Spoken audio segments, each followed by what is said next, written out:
So today we are looking at box and whisker plots. Okay, now these are used with cumulative frequency graphs, and here's one that I made earlier. Okay, so you can see here I've got my cumulative frequency curve. I had a table, I input the information, and now I've got these words here. I've got the lowest value and the highest value, and then I've used those numbers to help me calculate the median, lower quartile and upper quartile. Okay, I have got a video on the channel based about finding lower quartiles and upper quartiles, so you may want to have a look at that to see where they come from. And then this box and whisker plot at the bottom here then, okay? What I've done, when I've created and found these upper quartiles and lower quartiles, all I did, I used my ruler to extend these lines, okay? So you can see here, this is the median, and I've just used the graph, and then I've stopped here, and then I've extended at the bottom, okay? So you can see that this line in my box and whisker plot is the median, okay? You have to be careful with the scale that is on the x-axis. You can see we've got 10 squares now for £100 for this weekly wage. So be careful, each square is worth £10, okay? So be very careful with those. So this line here is the median, okay? This line here is the lower quartile. So put an LQ there for lower quartile. This one here is my upper quartile. This one is my lowest or minimum value, same thing. And this one here is my maximum value. Okay, so with these box and whisker plots, they can change in size. The box could be a lot wider, it could be a lot narrower. It depends on the data that we're using, okay? It could be further this way, okay? Which means the majority of people would have a lower weekly wage. If this box here was further across, that would show them that the majority of people in this survey have a higher weekly wage. So I'm using the numbers on that x-axis to help me establish what is going on and what the data represents. So as in a nutshell, that's what a box and whisker plot looks like. They all look very similar, but these lines have the same meaning in every single one. It's only the values that change. Okay, but if we're drawing these then, we need some data. Okay, so this is a table with some information about the height in centimetres of some plants. Now, we need a ruler. Okay, we need a ruler and we need a pen that's going to stand out on here, especially for video purposes. So I've got a red pen and I need to use this information. Well, these words here are exactly the same as what was on our notes just now. So this one's going to be nice and straightforward to draw our lines. Well, the minimum value is 11. Be careful of the scale. Well, I'm going up in ones here, so that's a nice easy one. So then at 11, I need to draw a line here, okay?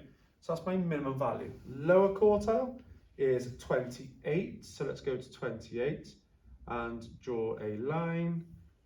At 37 would be my median, so let's just bring this across to 37. Again, I'm being very careful with my scale on the bottom, okay?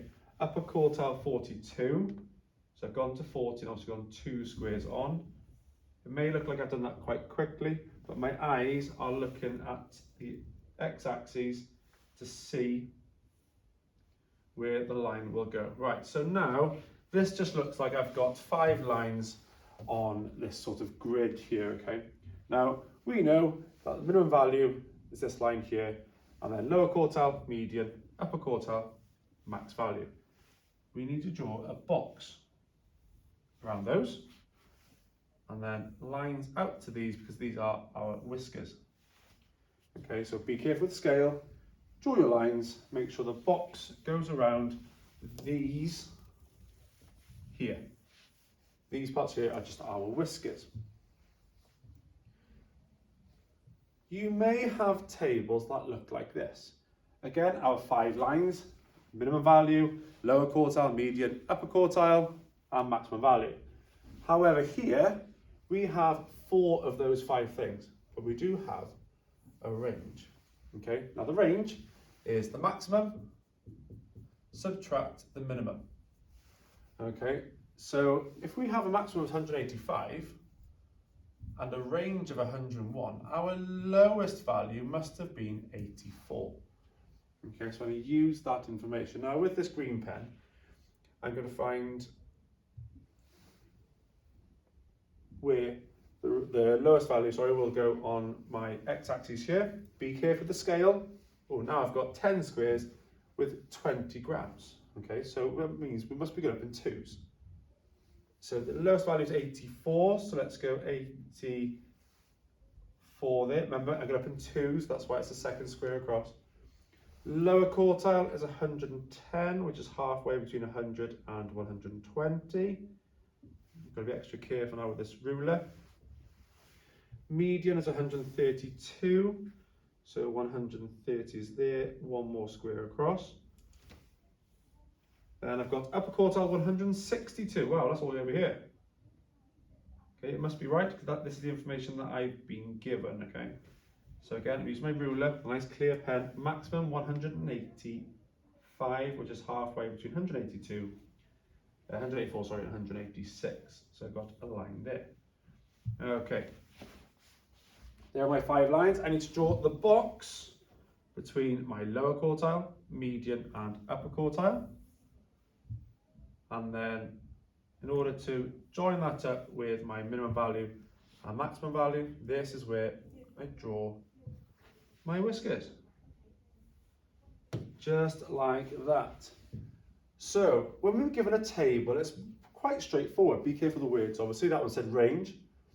We may be given some raw data of where we have to create our box and whisker plots. So I've got 15 students here, and this is their time in seconds. Okay, so median's the middle. So let's find the middle. So the middle would be 60. Obviously cross them off on each side to find it, but median would be 60. Okay, so there is my median. Lowest value is 52. Be careful of the scale. Right, we're going for 0.5s now. So 52 for our lowest value, minimum value, is there. My highest value is 75. So we've got the median. Now, lower quartile must be halfway between here and here, which would be 55. So that's my lower quartile. And then there is my upper quartile at 64. So I've got to be careful. Remember, 0.5s, so it's 2 squares away. I've got my 5 lines now. Draw a box around those. Lower quartile, median, and upper quartile. And then draw my whiskers out to my minimum value and maximum value. So remember, okay, these could be very small, it could be very wide, but use those keywords: minimum value, lower quartile, median, upper quartile, maximum value. Also be careful with scale. Hope it helps.